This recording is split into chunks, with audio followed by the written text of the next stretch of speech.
திங்கட்கிழமையில் சிவன் வழிபாடு. சிவனுக்கும் நந்திக்கும் வில்வத்தையும் நல்லெண்ணெயும் கொடுக்க சகல விதத்தில் நன்மை தரும்.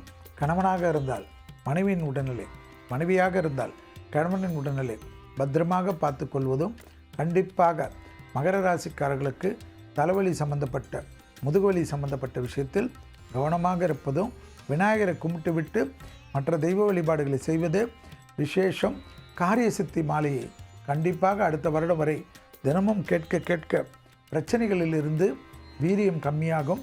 அதேபோல் தொழில் ரீதியாக முன்னேற்றம், உத்தியோக ரீதியாக முன்னேற்றம், வியாபார ரீதியாக முன்னேற்றம், படிப்பு ரீதியாக முன்னேற்றம் என்று பெரிய அளவு சந்தோஷமும் அனுகூலமும் அதிகமாக ஏற்படுத்தக்கூடிய ராசிக்காரர்கள் மகர ராசிக்காரர்கள். விடுபட்ட அனைத்து விஷயங்களிலும் இருந்த பாதிப்புகள் பரிபூர்ண நிவர்த்தி ஏற்படும். இழுபறியாக இருந்த நிலைமைகள் படிப்படியாக மாறுவது கண்கூடாக பார்க்கலாம்.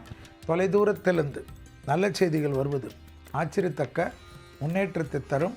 மகர ராசிக்காரர்களுக்கு உத்தியோகம், தொழில், வியாபாரம், படிப்பு சம்பந்தப்பட்ட விஷயத்தில் டக்கென்று அனுகூலமும் நிம்மதியும் மிகப்பெரிய சந்தோஷத்தை ஏற்படுத்துவதற்குண்டான காலகட்டம் என்பதை ஞாபகத்தில் வைத்துக் கொள்ளுங்கள். மகர ராசிக்காரர்களுக்கு தனிப்பட்ட முறையில் செல்வாக்கு கூடுவது கண்கூடாக பார்க்கலாம்.